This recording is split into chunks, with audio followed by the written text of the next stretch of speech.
Primeira carta de João, capítulo 1, de 1 a 10.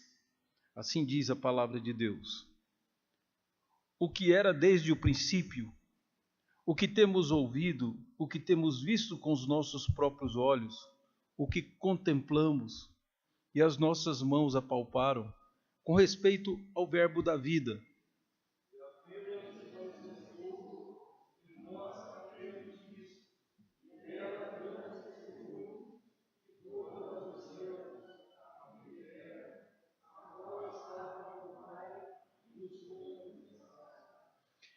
O que temos visto e ouvido, anunciamos também a vós outros, para que vós igualmente mantenhais comunhão conosco. Ora, nossa comunhão é com o Pai e com seu Filho, Jesus Cristo.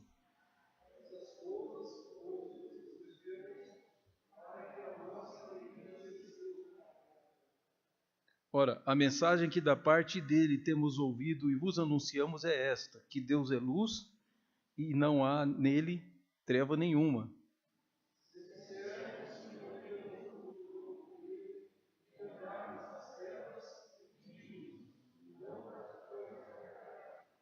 Se, porém, andarmos na luz como ele está na luz, mantemos comunhão uns com os outros, e o sangue de Jesus, seu Filho, nos purifica de todo o pecado.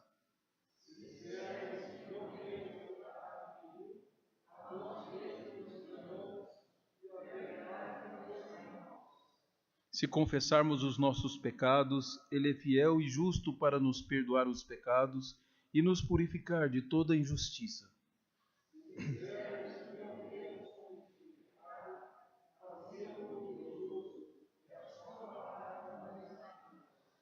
Amém. Amém. Vamos orar, queridos. Senhor, pedimos a iluminação, a condução do Teu Santo Espírito sobre nós. Obrigado pelo texto santo que nos serve de orientação, que nos abre os olhos.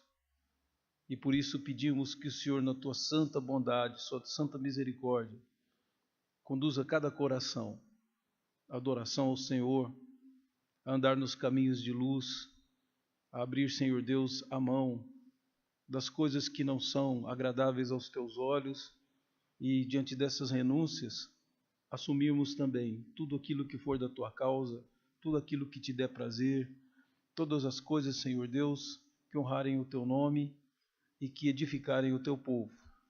Ajuda-nos que tenhamos em mente a importância do cuidado do rebanho. É nossa oração em nome de Jesus. Amém. Queridos, nós temos tido denúncias e denúncias pela televisão ao governo. Nós temos no poder legislativo e no poder executivo tantos indícios daquilo que nós desconfiávamos, que essa crise que estamos vivendo, ela não é gratuita. Ela vem por parte de pessoas que deviam gastar tempo pensando a nação e pensar os seus próprios projetos. Mas a minha palavra é para dizer que não existe pecado sem consequência. Desde o desvio de verba lá em cima, que acaba gerando males, a malversação, a má administração dos bens que se tem, os contratos mal feitos, geram essa destruição aí do Rio Doce e do povo que vivia do que o Rio Doce produzia. Uma das regiões mais ricas do mundo, né, que hoje nós, brasileiros que tínhamos orgulho dela, vemos acontecer com ela o que aconteceu com a Petrobras, que era também um patrimônio, um orgulho da nação, das maiores e melhores empresas do mundo. Nós vimos ser completamente destruídas. Mas você não fique com os olhos olhando somente para a tela da TV, observando o pecado dos outros, porque isso significa que pecado sempre traz consequências, seja lá, seja aqui, seja o chamado grande, ou aqui até aquele que nós nominamos, nós mesmos nominamos como pequenos e sem importância. todos eles trazem consequências seríssimas. O pagamento dele já é a morte. Por isso todos morremos, porque não há pecado inocente, não há pecado leve, não há pecado branco ou pecado ignorável. E é exatamente isso que o apóstolo João nos vem chamar. Nós estamos aí prestes a iniciar o Natal, e o Natal é uma festa tão importante para nós, só que nós temos que descobrir talvez a grandeza desse Natal, não como uma festa anual que o país tem o hábito de celebrar, ou porque o Brasil é uma nação de maioria cristã, que tem mais de 123 milhões de católicos no Brasil, mais de 123 milhões. Não é por essa razão, simplesmente, que nós celebramos o Natal. Pode ser que a grande maioria não saiba por quê. Mas isso tem a ver com a questão da solução do pecado. O que o texto do apóstolo João nos leva a pensar na importância da celebração, é que eu gostaria que nós pensássemos hoje da importância que teve da vinda do Senhor Jesus. Um amigo meu, pastor nosso, dos pastores que mais temos orgulho no Brasil de ter como pastor presbiteriano, porque ele é uma grande referência, o reverendo Carlos Del Pino, que é nosso missionário lá na base da Europa, e ele está sediado em Madrid, na Espanha. É ele que, pela APMT, coordena todo o trabalho missionário na Europa, no norte da África e na Ásia. E quando o reverendo Del Pino, uma das viagens que ele fez ao Brasil, ele contava para nós uma das coisas lá no seminário, que nós lecionamos no mesmo seminário. E o reverendo Carlos Del Pino dizia o seguinte, querendo exemplificar o que era o secularismo. Ele, num shopping em Madrid, ele estava no shopping com a família e foi descendo a escada rolante junto com duas pessoas que estavam à frente dele. E quando começaram a descer na escada rolante muito grande, começou a tocar uma música de Natal. E era um hino. E o shopping todo ornamentado, que a Espanha é um país muito católico, né? Então, todo ornamentado, tudo aquilo, aquela beleza no shopping, e ele com a esposa, e quando começaram a descer na escada rolante, uma pessoa na frente dele falou com a outra. Falou, esse povo não tem jeito mesmo, né? Reclamando. E eu disse, o que foi? Não, estou indignado com isso. Olha aí a música que eles estão tocando. Esse povo enfia a religião até no Natal. Os irmãos percebem o que existe na cabeça das pessoas? Por que é tão importante ter um Papai Noel? E na Páscoa ter um coelhinho que bota ovo de chocolate? Por que é tão importante para nós estarmos cercados dessa fantasia? É porque, com respeito ao pecado, nós só podemos tomar duas atitudes. Nós podemos encobri-lo, fazer de conta que ele não existe, ignorá-lo, ou nós confessamos. Confessar vai gerar uma dor terrível. E aí, como eu comecei falando dos pecados lá na alta cúpula, você imagina o que seria para um político desse chegar de público e admitir que cometeu pecado. O líder do governo na Câmara disse que a oferta dele de suborno e de fuga por Severo era só por um ato de caridade, de misericórdia. Ele estava fazendo uma bondade para um amigo. Então nós temos por aí tantas explicações que não dá nem para engolir. Que ninguém está aceitando isso, que ele fez aquilo por intuito próprio, que não era uma manobra do partido. Ninguém está aceitando, nem um jornalista, ninguém. Todos estão dizendo que é uma ligação, sim, com o partido dele. Mas isso eu estou colocando, queridos, só para colocar como exemplo para a nossa própria vida, para que nós não sejamos apanhados da mesma falta. Há duas atitudes que eu posso tomar em relação ao pecado. Uma delas é admiti-lo. Admitir o pecado vai fazer com que eu perca muita coisa. Admitir o pecado significa que eu, para mim mesmo, vou olhar para mim como eu sou. ruim, perverso, indigno do meu Deus e até do mundo que esse Deus criou. Mas a outra atitude pode ser eu fazer de conta que o pecado não existe, que o pecado está na cabeça dos outros. Tudo o que fazemos, e se olharmos em volta, todo mundo erra, não é isso? Aí se tem até um provérbio que diz que todos têm o direito de errar, que errar é humano. Então, diante desse fato, eu arrumo todas as justificativas possíveis para que o meu pecado não apareça, para que ele fique encoberto, para que eu ignore o pecado. Mas eu imagino uma pessoa portadora de uma doença grave, e aí ela recusa-se a ir ao médico para não ouvir da boca dele que a sua situação é grave, que ele precisa de um tratamento sério. Mas aí reside uma esperança de que ele possa ser curado.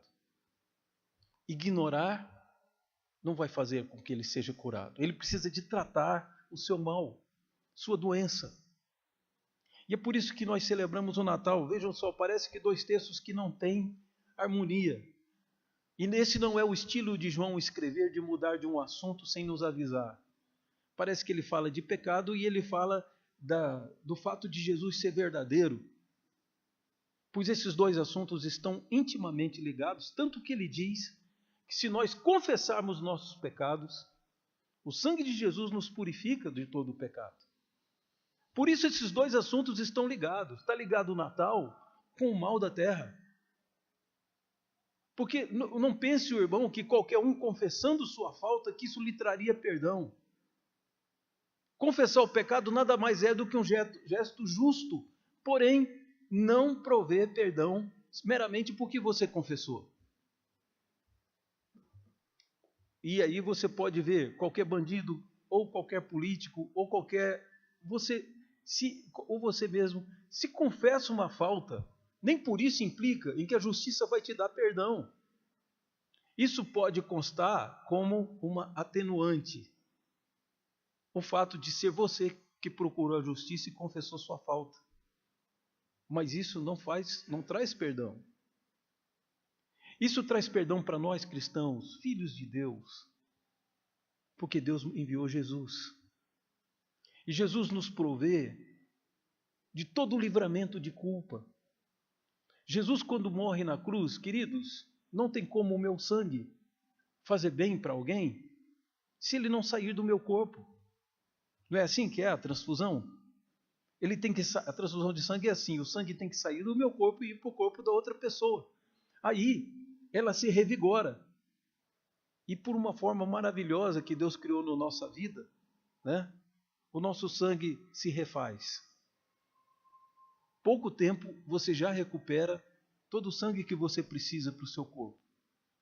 E por isso limitam, né, se não me engano, em 1 litro, o máximo que você pode tirar do seu corpo, por vez.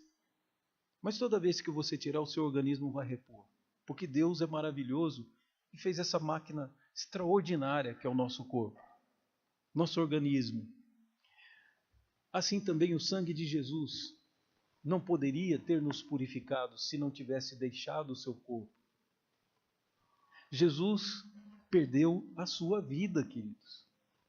E não imagina que isso, mas ele sabia que ele ia ressuscitar. Isso não muda nada do que ele fez. Quando Cristo morre na cruz, ele demonstra uma confiança tão plena no seu Pai, que usados pelo inimigo, mais uma vez, lembra-se que Satanás tentou pôr dúvidas na cabeça de Jesus? Ou então levar Jesus e falar, seu pai te abandonou. Faça pão aqui você mesmo. Senão ninguém vai te alimentar. Já está 40 dias aqui, ninguém vai te tirar. E Jesus respondendo sempre a Satanás com a Bíblia. Não pense que a tentação de Jesus foi só lá no deserto. Pedro tentou evitar, foi usado por diabo para tentar evitar que Jesus descesse a Jerusalém e morresse. Então Jesus estava constantemente sendo tentado. E na cruz, ele era estimulado a negar o próprio Pai, quando alguns diziam, ele não é filho de Deus, que Deus venha livrá-lo. E ele foi, pelo contrário, chegou ao ponto de ser abandonado pelo próprio Deus, dele próprio ver Deus deixando a ele, Porque quando o nosso pecado foi lançado sobre Jesus, Deus não fica na presença do pecado. Então foi a sua transgressão que fez com que Jesus fosse abandonado por seu Pai. Mas no terceiro dia o seu Pai o ressuscita. Mas Jesus, tendo se tornado pecador, seria justo, já que ele assumiu nossas culpas, não misericordioso, mas não haveria nada demais que Deus deixasse que ele permanecesse na morte. Mas Deus ressuscitou porque Jesus jamais pecou. Ele foi o filho que deu alegria a Deus, que nem o abandono que o Pai lhe fez na cruz, ele o considerou como culpado. Não atribuiu culpa a Deus. Aliás, é um dos elogios que a Bíblia faz a Jó, não é isso?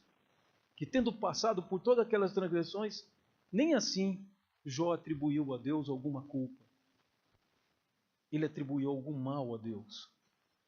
Portanto, queridos, nós estamos diante de alguém que veio na terra e que foi plenamente justo, ainda que plenamente humano. Sabe? Jesus não flutuava sobre a terra. Jesus era um homem como nós, porém sem pecado. E é isso que João escreve, que ele diz, o que nós vimos com os nossos próprios olhos, falando dele e dos seus apóstolos, codiscípulos. Ele diz, o que eu vi com os meus olhos, o que eu peguei com as minhas mãos, aquilo que os meus ouvidos ouviram, foi isso que eu disse a vocês. Eu passei para vocês fatos concretos. Houve uma interferência de Deus na história quando Jesus veio. Deus se mostrou presente na pessoa de Jesus. E eu toquei esse Messias com a minha própria mão. Ele diz aqui, Jesus Cristo. A palavra Cristo é só uma tradução para o grego da palavra Messias, ou na pronúncia hebraica, Meshiach. Jesus era o Meshiach, o Messias que o hebreu esperava. E aí é traduzido para o grego, que era a língua da época, como Cristo. E traduzido para o português, né, que não existia na época.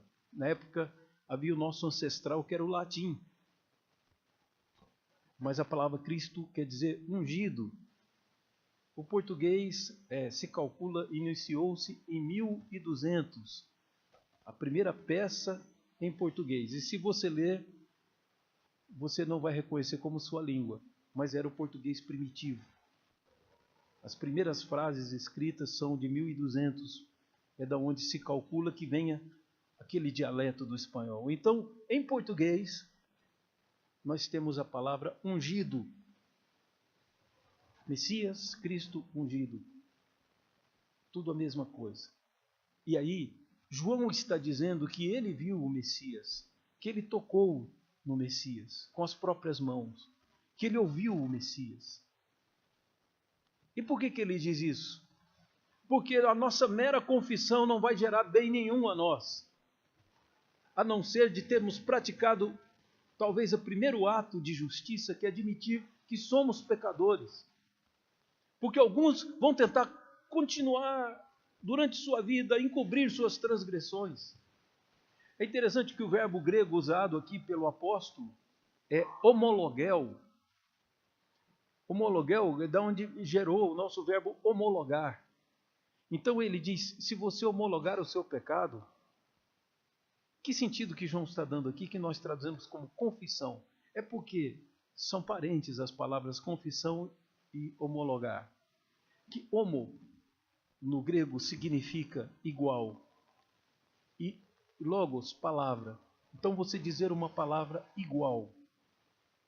No português, professar é quando de dentro de você sai alguma coisa. Confessar é quando alguém falou uma coisa e você fala junto com ele.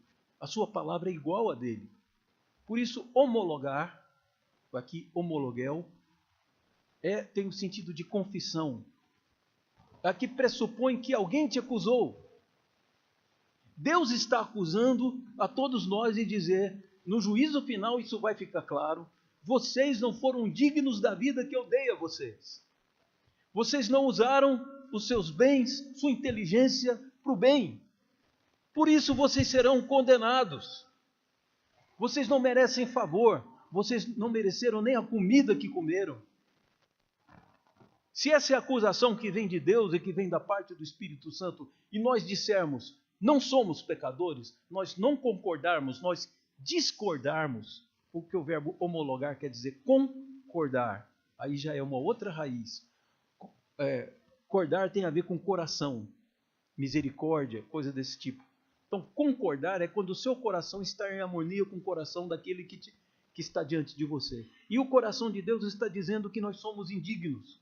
E quando eu concordo com Deus, eu homologo, eu estou confessando, dizendo com os meus lábios, o Senhor tem toda a razão.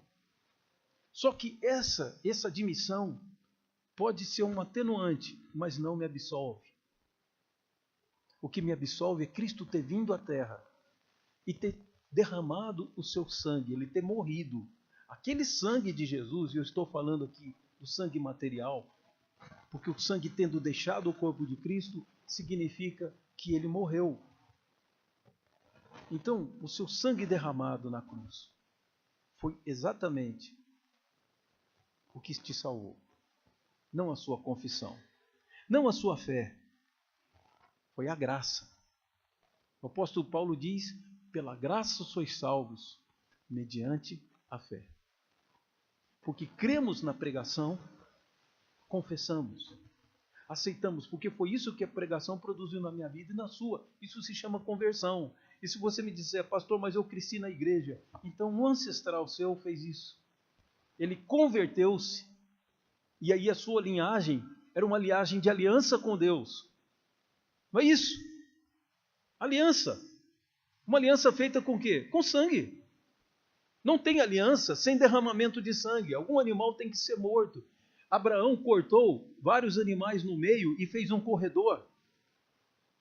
E ali o Senhor celebrou a aliança. O Senhor passou sozinho numa tocha na noite. E ali foi celebrado. Porque Abraão perguntou a Deus, como eu terei certeza que o Senhor vai cumprir a tua promessa? Deus diz, parta os animais. E quando Deus passou, Deus fez ali uma aliança. Mas é uma aliança que custou sangue. Aquele sangue dos animais era só uma previsão do sangue de Jesus. Então eu quero, irmãos, que na leitura desse capítulo 1 de João, que pega ainda um pedaço do capítulo 2, fica mais claro para nós ainda, quando João diz, amados, eu estou escrevendo essas coisas, falando do verbo da vida, que eu toquei nele, que ele é Jesus Cristo, o Filho de Deus. Todas essas coisas eu disse, e que se confessarmos nosso pecado, ele nos purifica e tal. Quando eu disse todas essas coisas, foi por uma razão. Para que vocês não pequem. Tudo que eu estou escrevendo é porque, sabendo o preço que foi pago pelo perdão, você evite o pecado em gratidão a Deus. Mas se todavia algum de vocês pecar, nós temos um advogado lá junto do Pai, Jesus Cristo. E ele não argumenta com palavras a seu respeito.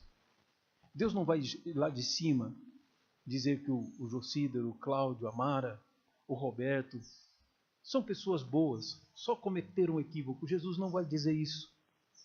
Jesus vai mostrar o seu sangue.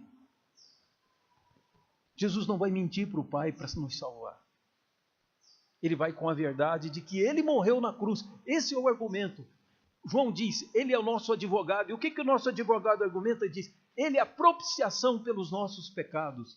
Assim que começa o capítulo 2. Não só o dos nossos, mas pelo do mundo inteiro. O que é propiciação, queridos? Então, o não conhecimento, às vezes, de algumas palavras pode fazer com que a gente perca a beleza do texto da Bíblia. Propiciação, querido, era aquele ato que o sacerdote levava o sangue do cordeiro que ele havia imolado, e ele derramava aquele sangue. Primeiro ele molhava os chifres, e depois a tampa de ouro era derramado aquele sangue aspergido por sobre a tampa de ouro da arca.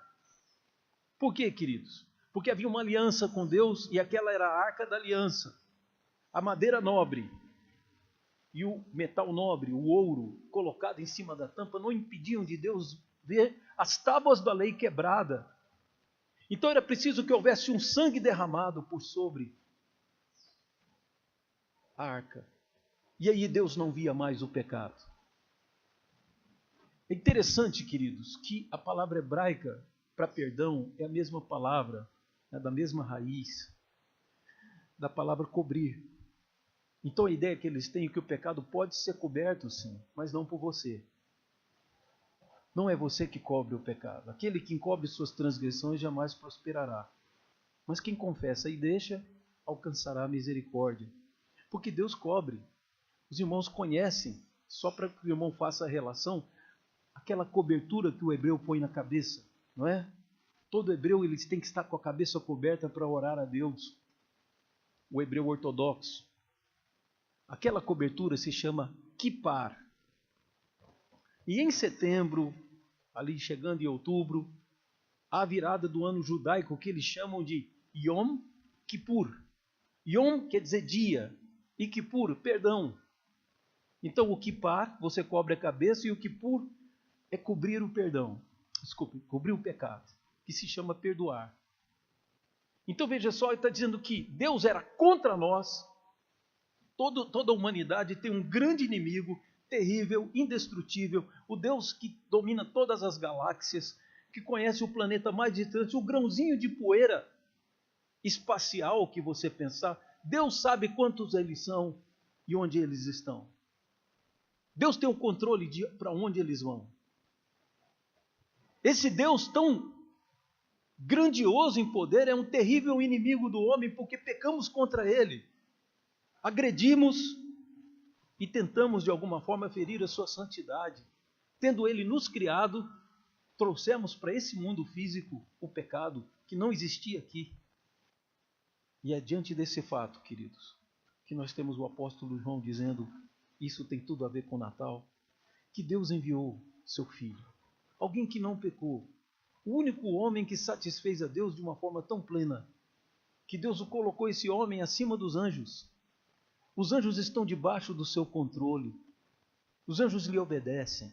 Há um homem, há um de nós, o nosso representante, que está à direita de Deus. E Estevão viu isso antes de morrer. Estevão viu Jesus de pé. Interessante que ele diz, veja o Filho do Homem de pé. A glória de Deus e o Filho do Homem de pé. Por que de pé? Dizem os comentaristas que era uma atitude para receber Estevão nos céus. Estevão estava morrendo. E Jesus diz, vem meu filho, eu vou te receber aqui. Para o irmão ter a dimensão da importância, não é você que se purifica confessando. Eu vou obter o perdão de Deus confessando o pecado. Quem obteve o perdão foi Jesus. Por isso nós celebramos o Natal, a vinda física de Deus na terra, na pessoa de um homem, completamente homem, um bebezinho, que chorava para mamar. Uma criancinha que caiu e ralou o seu joelho, aquela criancinha estava destinada a ser pisado pelos homens. Não porque ela fosse ruim, pelo contrário, porque ela era boa. E aquele menino cresceu. E o profeta disse, a sua alma será traspassada. Disse para sua mãe, ele será alvo de controvérsias. Porque Jesus é a vinda física do perdão. Quando Cristo derrama a sua cruz, nós temos um material para oferecer a Deus. É Ele que nos purifica, não é você que se purifica. A sua confissão não te purifica. E por isso, queridos, Deus providenciou salvação e perdão. É por isso que é graça. Não é obras, é mediante fé, mas é graça. E aquele que crê, confessa a Deus as suas faltas. Vou pedir aos irmãos que leiamos de novo o capítulo para entender essa conexão que é feita de Jesus ter vindo à terra e termos sido perdoados. E aí nós estamos encerrando. Diz o apóstolo João, o que era desde o princípio, aqui se referindo à criação, né? E o que temos ouvido, o que temos visto com os nossos próprios olhos, e o que contemplamos e as nossas mãos apalparam com respeito ao verbo da vida, e a vida se manifestou, e nós a temos visto, e dela damos testemunho, e vô-la anunciamos a vida eterna, a qual estava com o Pai, e nos foi manifestada. O que temos visto e ouvido anunciamos, também a vós outros, para que vós igualmente mantenhais comunhão conosco. Ora, nossa comunhão é com o Pai e com seu Filho, Jesus Cristo. Estas coisas, pois, vos escrevemos para que a nossa alegria seja completa. Ora, a mensagem que da parte dele temos ouvidos e vos anunciamos é esta, que Deus é luz e não há nele treva nenhuma. Se dissermos que mantemos comunhão com ele e andarmos nas trevas, mentimos e não praticamos a verdade. Se, porém, andarmos na luz como ele está, mantemos comunhão uns com os outros, e o sangue de Jesus, seu Filho, nos purifica de todo pecado. Se dissermos que não temos pecado nenhum, a nós mesmos nos enganamos e a verdade não está em nós. Se confessarmos os nossos pecados, ele é fiel e justo para nos perdoar os pecados e nos purificar de toda injustiça. Se dissermos que não temos cometido pecado, fazemo-lo mentiroso e a sua palavra não está em nós, porque Deus nos acusa. Nós não podemos dizer que não somos pecadores se não fazemos de Deus mentiroso. Nós temos que não discordar, mas concordar. Nós não podemos discordar de Deus, mas homologar, confessar. E aí, verso do capítulo 2, ele diz: Filhinhos meus, essas coisas vos escrevo para que não pequeis. Se todavia alguém pecar, temos advogado junto ao Pai, Jesus Cristo o justo, e ele é a propiciação pelos nossos pecados, e não somente pelos nossos próprios, mas ainda pelos do mundo inteiro. Amados, nós podemos tomar somente essas duas atitudes em relação ao nosso pecado: a confissão ou o encobrimento. Você vai encobrir seu pecado, vai dar um outro nome a ele, vai dizer que foi uma falha, vai dizer que é algum tipo de deslize e que é comum, todo homem pratica. É isso que você vai fazer? Pois a palavra de Deus nos diz que não há perdão para quem se posta assim.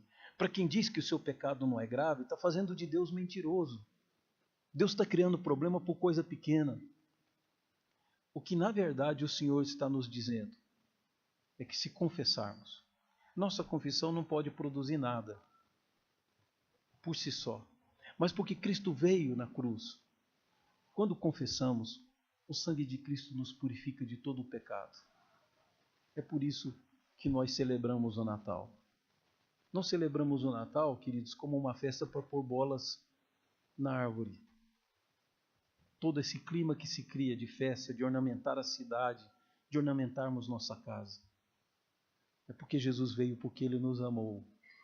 E morreu por nós quando éramos inimigos e pecadores.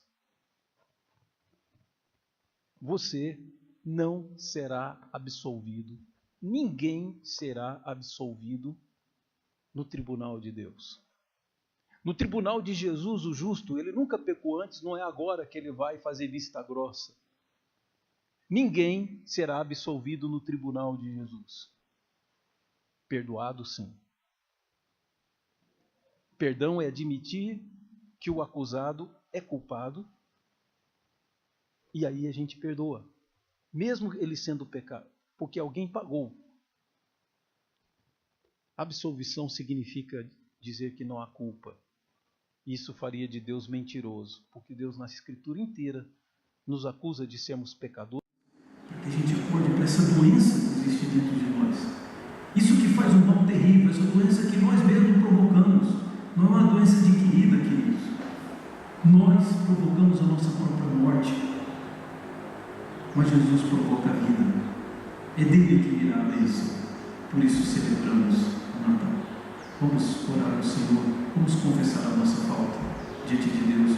Pedir que Ele perdoe os nossos pecados. E vamos, semelhantemente, perdoar todos aqueles que ofenderam a cada um de nós. Vamos